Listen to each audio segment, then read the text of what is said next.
Hello नमस्कार, स्वागत है आपका एक बार फिर से अपने YouTube चैनल बीपीएससी एक्सपर्ट में। मैं हूं आपके साथ शुभम कुमार।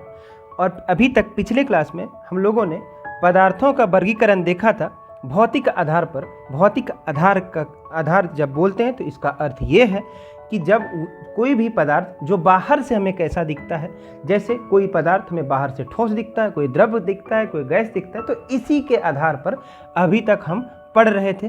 पर अब हम देखने वाले हैं कि इसके रासायनिक आधार पर। किसके आधार पर? तो रासायनिक आधार पर। रासायनिक आधार का मतलब क्या सर?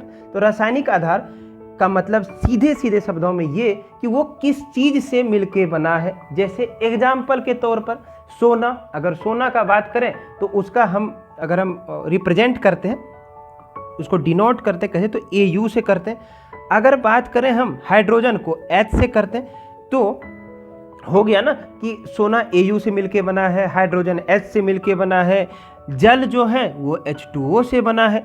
तो यही हो गया उसका रासायनिक आधार। के आधार पर देखेंगे कि उसमें वो किस किस चीज़ से मिलकर बना हुआ है, ठीक है। और इस आधार पर पूरे दुनिया में जितना भी चीज़ मिलता है, जितना भी पदार्थ मिलता है, उसको कुछ वर्गों में उसको वर्गीकृत करेंगे। तो आइए देखते हैं फिर हुआ क्या है कि अभी तक पूरे जितने भी साइंटिस्ट हैं, जितने भी वैज्ञानिक हैं, सब ने मिलके पूरे दुनिया में बस केवल 118, कितना?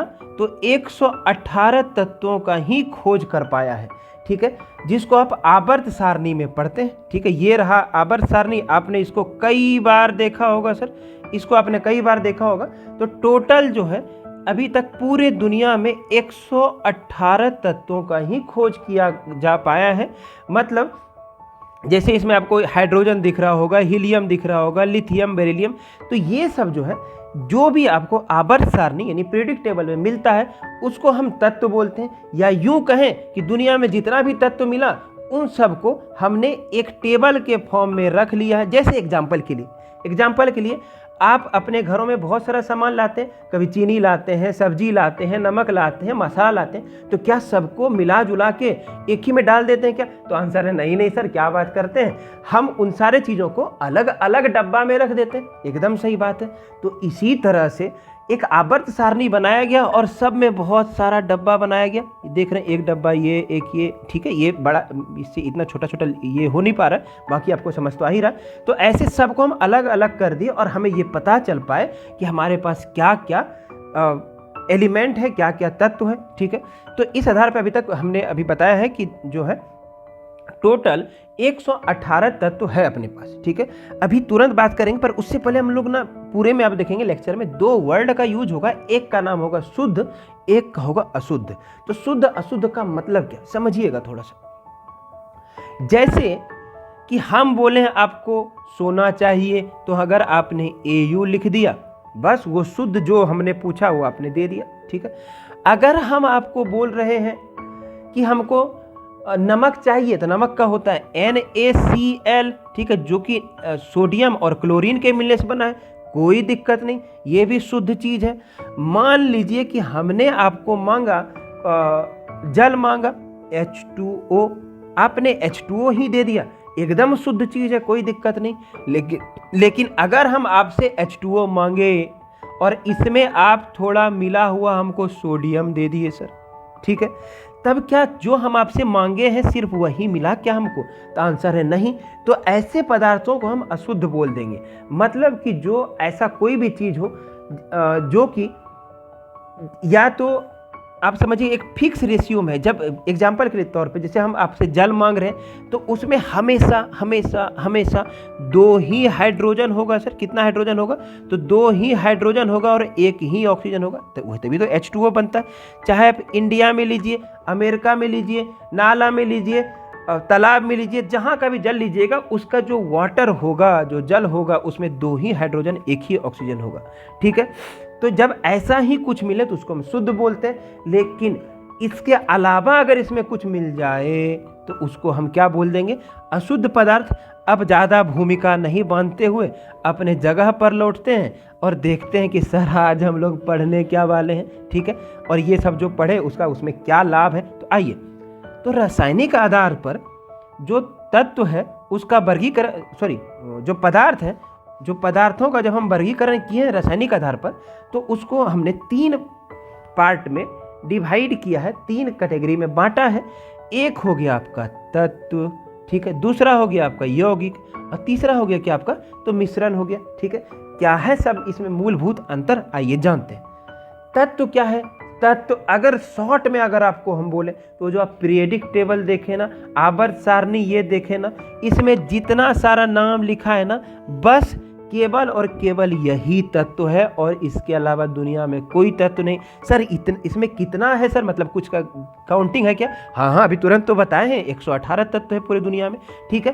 तो ये जो, अगर हम हाइड्रोजन बोलेंगे तो क्या हाइड्रोजन में कुछ और आएगा क्या? नहीं, ठीक है। अगर हम पूछेंगे सोडियम, तो सोडियम में कुछ और आएगा तो नहीं।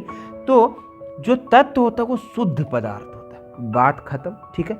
इसको अन्य किसी और चीज में विभाजित नहीं किया जा सकता है। एग्जाम्पल के लिए कार्बन ले लेते हैं, तो कार्बन को तोड़ के उससे कुछ और निकाल सकते हैं क्या? नहीं, कार्बन से कार्बन ही निकलेगा। Ag है मतलब चांदी, चांदी को तोड़ के उससे कुछ और धातु निकाल सकते हैं क्या? आंसर है नहीं। सोना है, ठीक है, उसको तोड़ के कुछ और निकाल सकते हैं? नहीं। प्लेटिनियम है, और ऐसे जो 118 तत्व है, इसमें से कभी कभी कुछ लोगों का ऐसा डाउट होता है कि हाँ सर, Ag जो है ना, उसको हम A अलग कर देंगे और G अलग कर देंगे। अगर आपको पता होगा इसके बारे में तो आपको हंसी आ रहा होगा कि ये क्या बात हुआ, पर ऐसा कभी कभी बोलते हैं बच्चे, समझिएगा। देखिए, चांदी को सिर्फ एक, इसको लिखने का तरीका है Ag, इसका एक डिनोट करने का एक तरीका है, ना कि Ag जो, और मतलब Ag कहीं लिखे, अगर हम कॉपी पे Ag लिख दिए तो कॉपी चांदी का बन गया, एकदम नहीं। तो बस हमको लिखने का तरीका है, तो Ag से हम चांदी लिखते हैं, ना कि A अलग कर देंगे और G अलग कर देंगे तो कुछ दो नया हमको पदार्थ मिल जाएगा। जैसे एग्जाम्पल के लिए, आपका कुछ नाम है, मान लीजिए आपका नाम अमित है, और हम आ अलग कर देंगे और मीत अलग कर देंगे, और कल से आपका नाम मीत कर देंगे, तो क्या आप दूसरे इंसान बन जाएंगे क्या? तो नहीं, नाम ही है तो नाम तो चेंज किया ही जा सकता है। तो यहाँ सिर्फ अगर आप ऐसा सोच रहे हैं कि ए और जी कोई अगर कर दे अलग, तो ऐसा कुछ भी नहीं होता। ये बस एक डिनोट करने का तरीका है कि चांदी को Ag से करते हैं, और ऐसे ही वगैरह वगैरह, ठीक है। हमें लगता है इसको हमने खूब डिटेल में आपको बताया, खूब अच्छे से आपको ये चीज़ समझ में आया होगा। तो यही चीज़ था तत्व, ठीक है, जो शुद्ध पदार्थ होता है। आपको जो पीरियडिक टेबल में मिला, टोटल कितना है इस पूरे दुनिया में, तो टोटल है आपका कितना, 118 है। आ जाइए आप, इस पे क्वेश्चन क्या क्या पूछता है। पहला चीज कि मानव द्वारा खोजा गया आखिरी तत्व कौन है? आखिरी मतलब है 118वां, तो 118वां तत्व कौन सा है? तो इसको डिनोट करते हैं OG से, और इसको पढ़ते हैं ऑर्गेनाइजेशन। क्या बोलते हैं? ऑर्गेनाइजेशन। याद रखिएगा, एग्जाम में यही सब आता है, ठीक है। फिर पूछता है मानव निर्मित प्रथम तत्व कौन सा है? तो भाई जो इंसान है अपना टेक्नोलॉजी लगाया और टेक्नीशियम बना दिया सर, टेक्नीशियम, ठीक है। फिर पूछा जाता है कि मानव के शरीर में तत्वों का क्रम क्या है, सबसे ज़्यादा हमारे शरीर में क्या है, फिर क्या, और ऐसे ऐसे। तो हमारे शरीर में सबसे ज़्यादा जो है वो है ऑक्सीजन, फिर कार्बन, फिर हाइड्रोजन, फिर नाइट्रोजन, और उससे कम भी क्या, तो कैल्शियम। तो सजाने के तौर पे दे दिया कि सबसे ज़्यादा कौन, या पूछ लिया सबसे ज़्यादा कौन है, तो ऑक्सीजन, ठीक है। फिर कार्बन, हाइड्रोजन, नाइट्रोजन और कैल्शियम, ठीक है। इसको आप याद कर लेंगे अच्छे से, ठीक है। फिर अगर पूछ दे कि भूपर्पटी मतलब पृथ्वी के ऊपर जो सबसे ज़्यादा पाया जाने वाला तत्व कौन सा है, तो सबसे ज़्यादा ऑक्सीजन हो जाएगा, उसके बाद सिलिकॉन हो जाएगा, उससे भी कम तो एल्युमिनियम हो जाएगा, उससे भी कम तो आयरन हो जाएगा। यहाँ पे कुछ लोग कभी कभी एक क्वेश्चन पूछ देते हैं कि सर इतना ही तत्व पाया जाता है क्या? अरे प्यारे, ये क्या क्वेश्चन है, ठीक है। ये तो हम एक क्रम बता रहे हैं आपको कि ये सबसे ज़्यादा कौन। जैसे एग्जाम्पल के लिए, एक क्लास में एक कोई कंपटीशन हुआ, एक स्कूल में कंपटीशन हुआ, 1000 बच्चा था, फर्स्ट सेकंड थर्ड कौन आया? तो इसका मतलब क्या, पूरे स्कूल में 3 ही बच्चा है? तो आंसर है नहीं। वैसे भूपर्पटी पे बहुत सारे 118 तत्व है, जिसमें से 4 में पूछा जाता है सबसे ज़्यादा कौन, उससे कम तो 4 तक में ही क्वेश्चन सीमित हो जाता है, ठीक है। चलिए, अगर पूछा जाए कि प्रकृति में सबसे कठोर तत्व कौन, ठीक है, तो आ जाएगा हीरा। और हीरा एक धातु नहीं, धातु अधातु आगे बात करेंगे, एकदम टेंशन नहीं लेना। तो एक वर्ड अभी हम यूज करेंगे अधातु का। तो अगर प्रकृति में सबसे कठोर अधातु पूछा जाए तो वो हीरा ही रहेगा। लेकिन अगर अधातु की जगह धातु पूछ लिया जाए सबसे कठोर, तो वो प्लेटिनम बन जाएगा। ठीक है, सबसे भारी तत्व कौन सा है? तो यूरेनियम बन जाएगा। ठीक है, देखिएगा यहाँ से क्वेश्चन आता है, और जो क्वेश्चन अलग अलग एग्जामों में पूछा गया ना, उसका हम आपको संग्रह दे रहे हैं। तो एकदम इसको जैसे भगवान का प्रसाद समझ के, इसको जैसे होता है ना कि आप उसको खा लेते हैं और थोड़ा सर पे लगा लेते हैं, तो वैसे ही उसको फेंकते नहीं हैं। तो ऐसे ही जो चीज़ मिल रहा है, इसके साथ आपको खूब अच्छे से पेश आना है, मतलब खूब मतलब जैसे बोलते हैं भगवान की तरह इसको पूजना है, और इसको बढ़िया से इसको 2 बार 4 बार 5 बार करके याद कर जाना है। क्वेश्चन यहीं से आता है। जितने भी एग्जाम में साइंस में क्वेश्चन आता है, इससे आपको देखने के लिए मिलेगा ही, चाहे छोटा से बड़ा लेवल तक आ जाइए। अगर पूछा जाए कि जीवित मानव शरीर में सबसे कम मात्रा में क्या पाया जाता है, एक बार ये क्वेश्चन आ गया, बच्चे का दिमाग हिल गया कि सर सबसे ज़्यादा तो हम पढ़ रखे हैं क्या है, ऑक्सीजन, लेकिन पूछ क्या दिया, सबसे कम क्या पाया जाता है। तो आज याद कर लीजिए, आपके सामने है Mn। ठीक है, मतलब क्या हो गया ये, तो मैंगनीज। ठीक है, ठीक है। अब आइए, अगर पूछा तो याद, ये उम्मीद है ये आपको याद हो गया होगा यहाँ तक। ठीक है, और नहीं तो इसको 2-4 बार पढ़ेंगे तो हो। चलिए, तो यहाँ तक याद हो गया कि जीवित मनुष्य में सबसे कम अगर कुछ पाया जाता है तो वो है मैंगनीज। ठीक है, अब अगर पूछ ले कि पूरे ब्रह्मांड में, सिर्फ पृथ्वी पे नहीं, पूरे ब्रह्मांड में सबसे ज़्यादा धातु कौन पाया जाता है, तो सबसे जो ज़्यादा पाया जाता है वो है हाइड्रोजन 75%, और हीलियम उसके बाद पाया जाता है, कितना हो गया, तो 23%, मतलब 23%। और जो ये 2% बचा ना, इसी 2% में पूरे ब्रह्मांड में और सारा धातु आ जाता है। सोचिए, धातु मतलब जो भी एलिमेंट बोल सकते हैं। ठीक है, चलिए, जो तत्व बोलते हैं वो आ जाता है। ठीक है, ब्रह्मांड में पाए जाने वाला, यहाँ पे धातु का क्रम गलत लिखा हुआ है। यहाँ पे क्या होना चाहिए था, तो तत्व का क्रम, क्या, तत्व का क्रम। चलिए आइए, फिर है आगे कि वायुमंडल में पाया जाने वाला गैसों का क्रम। आप देखिएगा, बड़ा मेहनत किया हमने, अलग अलग जगह से जितना क्वेश्चन पूछा गया है इसी टाइप में, तो हमने बहुत ही मेहनत करके हमने एक जगह कलेक्ट किया है, एक जगह लाया है, आपको एकदम बना बनाया मिल रहा है। अगर इसको याद भी नहीं कर पाएंगे फिर तो ये बहुत ही बड़ी नाइंसाफ़ी होगी। तो इसको आप अच्छे से याद करने का कोशिश करेंगे, ठीक है ना। चलिए, तो वायुमंडल में पाए जाने वाला जो गैस है वो सबसे ज़्यादा कौन सा है, तो अभी तो ये तो आपको बचपन से ही पढ़ा हुआ होगा। सबसे ज़्यादा कौन सा पाया जाता है सर, नाइट्रोजन 78%। उसके बाद कौन सा, तो ऑक्सीजन है 21%। हालांकि इसमें कुछ गिरावट आया है 20.8 के आसपास, पर किताब में तो अभी भी यही है। और तीसरे पे लोग, ये दोनों सबको याद होता है, पर अगर तीसरा पूछ देता है कि ये दोनों दे देता है, फिर तीसरा फिल इन द ब्लैंक में दे देता है, लोगों को पता ही नहीं है। तो ये भी याद रखिएगा कि उसके बाद कौन सा आता है, आर्गन आता है 0.9%। ठीक है, अब जितना भी तत्व मिला है ना सर, पूरे तत्व को एक आवर्त सारणी में डाला गया है और इसको 3 पार्ट में कैटेगराइज किया गया है। जो इधर आप देख रहे हैं, ये एक सेकेंड, ये जो रहा यहाँ से ये यहाँ तक, जो ये जो आपको दिख रहा है ये धातु हो जाता है, इसको छोड़ के। ठीक है, और यहाँ से जो यहाँ इधर ये दिख रहा है, ये इसको अधातु बोल देते हैं, हाइड्रोजन भी उसी में आ जाएगा। और जो बीच वाला हुआ इसको उपधातु बोल देते हैं। अभी बस जानने के लिए जान जाइए कि 3 पार्ट में इसको कैटेगराइज करते हैं, 3 भाग में इसको विभक्त करते हैं तत्व को, धातु, अधातु और उपधातु। बाकी इसके बारे में डिटेल में एक अलग ही वीडियो आएगा, क्योंकि अब ये तत्व यौगिक मिश्रण पढ़ रहे हैं सर, तो तत्व खत्म किए, इसके बारे में आगे आएगा ही, एक इसके पे पूरा चैप्टर ही होगा, तो एकदम टेंशन नहीं लेना है। अब हम तत्व के बाद कौन सा टॉपिक स्टार्ट करेंगे सर तत्व तो अपना हो गया यहाँ पे, अब स्टार्ट होगा कौन सा, तो यौगिक। आइए देखते हैं, यौगिक के बारे में देखते हैं, बहुत अच्छे से समझिएगा।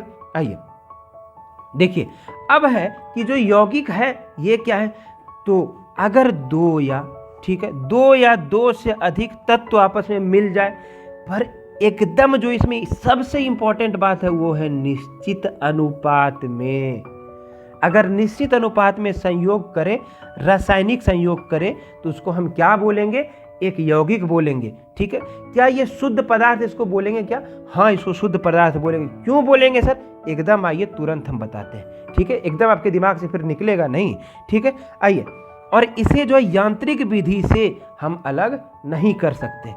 जैसे आइए इसका मतलब क्या, जैसे हम पानी का बात करें तो सबको दुनिया में पता है सर पानी मतलब H2O के नाम से तो अब तो एक कोई ब्रांड भी है, ठीक है, पानी का, ठीक है।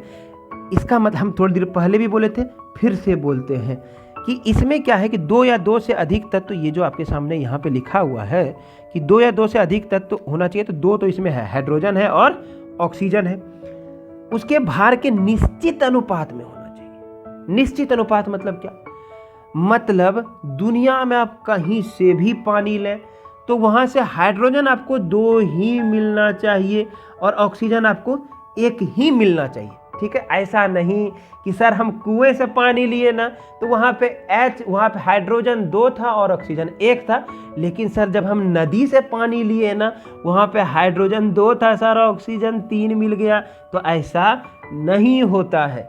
जहाँ सर हम इंडिया में लिए तो H2O मिला, अमेरिका में गए तो सर H3O मिल गया, तो हम बोलेंगे बिल्कुल ही झूठ बात है, ऐसा होता ही नहीं है, वो पानी नहीं फिर कुछ और होगा।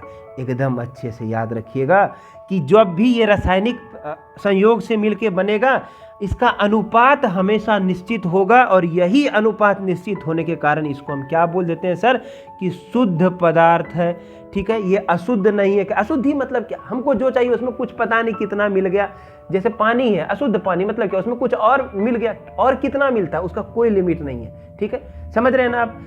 तो जब कोई भी चीज़ हमको ओरिजिनल फॉर्म में मिलता है तो जो चाहिए होता है वही मिलता है, तो उसको हम शुद्ध बोल देते हैं, इतना ही बात, ठीक है। आइए तो इसका एग्जाम्पल देख लेते हैं। जैसे H2O बोले तो उसका तो हम समझा ही चुके हैं, NH3 ही बोले तो जहाँ भी आप NH3 लेंगे ना सर, ठीक है, वहाँ पे नाइट्रोजन 1 ही होगा और हाइड्रोजन 3 ही होगा। अगर आप सल्फ्यूरिक अम्ल का बात करें H2SO4 का, तो वहाँ हमेशा हमेशा हमेशा हाइड्रोजन 2 ही होगा, सल्फर 1 ही होगा और ऑक्सीजन 4 ही होगा, एकदम फिक्स है। कार्बन मोनोऑक्साइड का बात करें ना सर, तो वहाँ पे कार्बन 1 ही होगा और ऑक्सीजन भी 1 ही होगा। तो जब ऐसा कोई फिक्स कोई भी पढ़ते हैं कोई पदार्थ जिसमें कि जो उसका फॉर्मूला आपके टर्म में बात करें तो वो फिक्स होता है, तो वो एक तो शुद्ध पदार्थ होता है। पर इसमें सबसे जो है ये इसको एकदम याद कर जाना, चाट जाना है, भूलना नहीं है, एकदम निश्चित अनुपात होता है, एकदम नहीं भूलना। सबसे बड़ा इस पर खूब क्वेश्चन आता है, एकदम गलती मार के आते हैं, एकदम नहीं भूलेंगे, आज के बाद कसम खा लीजिए, ठीक है। अब आइए कि मानव शरीर में यौगिक का क्रम, मानव शरीर में सबसे ज़्यादा कौन सा यौगिक आता है पूछा जाता है, तो याद ही कर लेंगे। मानव शरीर में सबसे ज़्यादा जो पाया जाता है वो जल पाया जाता है, ठीक है। उसके बाद प्रोटीन पाया जाता है, उसके बाद वसा पाया जाता है, उसके बाद कार्बोहाइड्रेट पाया जाता है। याद कर लेंगे, भूलना नहीं है, ठीक है, या एकदम अच्छे से इसको याद कर लेंगे। इसमें इतना ही क्वेश्चन बनता है, बस मस्त हो जाइए। अब आ जाइए तीसरे पे, मिश्रण पे, कि मिश्रण क्या है, इसको इंग्लिश में मिक्सचर बोलते हैं। तो ये हो गया क्या, अशुद्ध पदार्थ। अशुद्ध पदार्थ मतलब क्या कि जब जो है 2 या 2 से अधिक या तो तत्व हो या तो यहाँ पे एक गलती लिखा हो ऑब्लिक ऐसे करके यौगिक, या तो यौगिक हो, दोनों में से कोई भी हो, ठीक है। तो अभी बोलेंगे इसके बारे में, तुरंत बताएंगे, एकदम घबराना नहीं है आपको, ठीक है।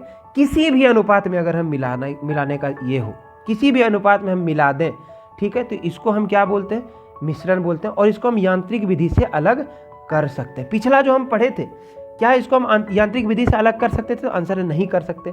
कभी ऐसा संभव है क्या कि जब हम पिछले पे आते हैं, एक बार इसको एक लाइन बोलना छूट गया, जैसे H2O ही है, तो H2O कभी संभव है क्या कि कोई आदमी आया और ऐसे जोर लगाया, ऑक्सीजन अलग कर दिया, हाइड्रोजन अलग कर दिया, अरे सर क्या बात करते हैं, ऐसा थोड़ी होता है, ये मजाक थोड़ी हो रहा है। एकदम सही बात है, ये मजाक नहीं है।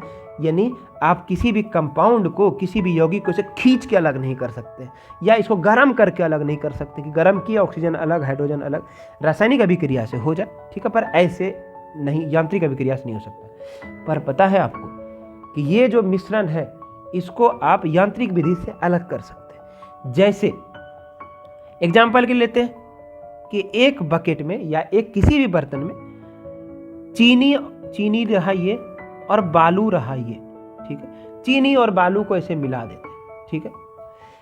क्या चीनी और बालू के मिश्रण का कोई फिक्स अनुपात है कि इतना ही मिले तब उसको चीनी और बालू का मिश्रण बोलेंगे, तो आंसर है नहीं, ऐसा कोई फिक्स नहीं है, ठीक है, एक बात।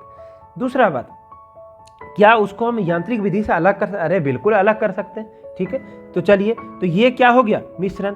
फिर पूछते हैं आपसे, चीनी और पानी को अगर मिलाया जाए तो, अगर ये मान लीजिए ये अपने पास एक गिलास है, इस गिलास में पानी भर दिए हैं, अब पानी में चीनी को बढ़िया से मिला दिए हैं, तो क्या ये मिश्रण कहलाएगा। सर एक सेकंड रुकिए, एक पानी में मतलब अगर हमको शरबत पीना है तो पानी में कितना चीनी मिलाना है, ये क्या पूरे यूनिवर्सली पूरे ब्रह्मांड में फिक्स है क्या। तो आंसर है नहीं सर, फिक्स थोड़ी है। हमको ज़्यादा मीठा ज़्यादा चीनी दे देंगे, कम मीठा चाहिए कम चीनी दे देंगे। अरे मतलब ये भी क्या हो गया, ये भी मिश्रण हो गया। अनुपात फिक्स नहीं है सर, अनुपात फिक्स नहीं है, समझ गए। सर इसको यांत्रिक विधि से अलग कर सकते हैं, हाँ कर सकते हैं। सर कैसे करेंगे, इसको गर्म तो कर देंगे, हाँ सर गर्म कर देंगे। गर्म इसको अगर मान लीजिए नीचे से ये गर्म किए, फिर क्या होगा सर, इससे भाप बन के पानी बाहर निकलेगा। यहाँ पे हम एक पाइप लगा देंगे सर, और यहाँ पे कुछ कूलेंट मतलब कुछ मान लीजिए ठंडा करने के लिए कुछ लगा देंगे, तो ये भाप इधर जाएगा और ठंडा होकर यहाँ से पानी गिर जाएगा, दूसरे इसमें ले लेंगे और यहाँ पे जम के नीचे एक साथ पूरा चिपक जाएगा, ठीक है, पूरा चिपक जाएगा यहाँ पे वो चीनी। अब चीनी का मतलब थोड़ी हुआ कि वो अब चकुट्ठा चकुट्ठा ही होना चाहिए, चकोर चकोर ही होना चाहिए, क्यूब के फॉर्म में ही होना चाहिए, ऐसा तो नहीं है भाई। वो चीनी का खूबसूरती किस बात से है, चीनी को जाना किस बात से जाता है, क्योंकि वो मीठा लगता है। तो जब इसे सेपरेट होकर नीचे बैठ जाएगा तो वो मीठा ही लगेगा, वो थोड़ी ना नमकीन हो जाएगा, ठीक है। चलिए, अब ये जो मिश्रण है ना, इसको भी दो भाग में कैटेगराइज किया जाता है। एक हो गया उसको होमोजीनियस यानी समांगी मिश्रण बोलते हैं, और दूसरे को हेट्रोजीनियस यानी क्या विषमांगी मिश्रण बोलते हैं। पहला समांगी, दूसरा विषमांगी, ठीक है। क्या होता है सर, अगर जो हम दोनों चीज मिला रहे हैं ना सर, दोनों मिला रहे, मान ली चीनी पानी का ही बात करते हैं, अभी जो मिलाए थे शरबत जो बनाए थे, तो यही यहाँ पे देखिएगा, खूब अच्छे से देखिएगा, एकदम कभी कन्फ्यूजन नहीं होगा, ठीक है। ये है सर आपका पानी, ये रहा आपका चीनी, दोनों को हम ये अभी तो दोनों अलग अलग है, अब बढ़िया से दोनों को मिला दिए, ठीक है। अब मिलने के बाद एकदम अच्छे से याद रखिएगा, मिलने के बाद अगर आप ऊपर टेस्ट करें, बीच में टेस्ट करें, नीचे टेस्ट करें, कहीं भी करें, अगर आपको टेस्ट एक ही जैसा लग रहा है, ऐसा नहीं कि ऊपर पिए फीका फीका, बीच में पिए ठीक ठाक, नीचे लिए तो क्या हो जाएगा, तो ज़्यादा मीठा, तब जो है ये समांगी मिश्रण नहीं रहेगा, विषमांगी मिश्रण बन जाएगा। मतलब क्या हुआ सर, मतलब सीधा सीधा बोले तो इसको थोड़ा हम छोटा कर लेते हैं, फिर से हम आपको बताते हैं, एक सेकेंड रुकिएगा, हाँ, ये आ जाने दीजिए, आज ठीक। तो समांगी मिश्रण उसको बोलेंगे कि मिश्रण का जो हम संगठन जहाँ से लेंगे, कहीं से लेंगे, वो सभी जगह एक समान हो, सब जगह एक जैसा मिला हुआ हो, तो उसको समांगी मिश्रण बोलेंगे। और अगर नहीं मिला हो तब क्या बोलेंगे सर, तो उसी को तो विषमांगी मिश्रण बोलते हैं सर, उसको हम कल के क्लास में पढ़ेंगे, ठीक है। एक सेकंड इसको हम पहले ख़त्म कर लेते हैं। तो समांगी मिश्रण को ही विलयन भी बोलते हैं। एग्जाम्पल के तौर पर अभी तो बता ही दिए, चीनी पानी का मिश्रण। विषमांगी मिश्रण को भी दो पार्ट में हम कल कैटेगराइज करके पढ़ेंगे।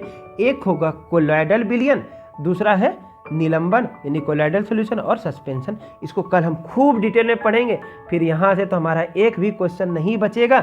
आज के लिए हमें लगता है इतना काफ़ी है, कल मिलते हैं। खूब अच्छे से इसको, खूब अच्छा से इसका जो आप नोट से प्रिपेयर कीजिए और याद कीजिए इसको, ठीक है। सिर्फ देखने से तो कुछ नहीं होता। आप भी मार्केट में निकलते हैं, बहुत लोगों को देखते हैं, बड़ा अच्छा लगता है, तो क्या आपको मिल जाता है क्या? तो आंसर है नहीं सर, कैसी बात कर रहे हैं, हमें तो ये सुन के ही हंसी आ रहा है। तो वैसे ही आपने वीडियो देखा, बहुत अच्छा लगा, बहुत मज़ा आया, पर क्या ये देख लेने से आपका सिलेक्शन हो जाएगा क्या? नहीं सर, अब हमें समझ आ गया कि इसको याद करना पड़ेगा। तो एकदम अच्छे से याद कीजिए, और कल आपका फिर इसी टाइम में एक अगला वीडियो आ जाएगा। फिर ऐसे ही अपना सीरीज कंटिन्यू रहेगा। खूब मज़े के साथ पढ़िए, एकदम लोड नहीं लेना है, बिंदास पढ़ना है, ठीक है। समय पे सब कुछ अपना हो जाएगा, ठीक है। ऊपर वाले पे भरोसा रखिए, सब कुछ समय पे सब कुछ हो जाएगा, ठीक है। तो आज के लिए इतना काफ़ी है। थैंक यू, हमने आपको पहले ही लिख दिया है, तो आज के लिए इतना काफ़ी।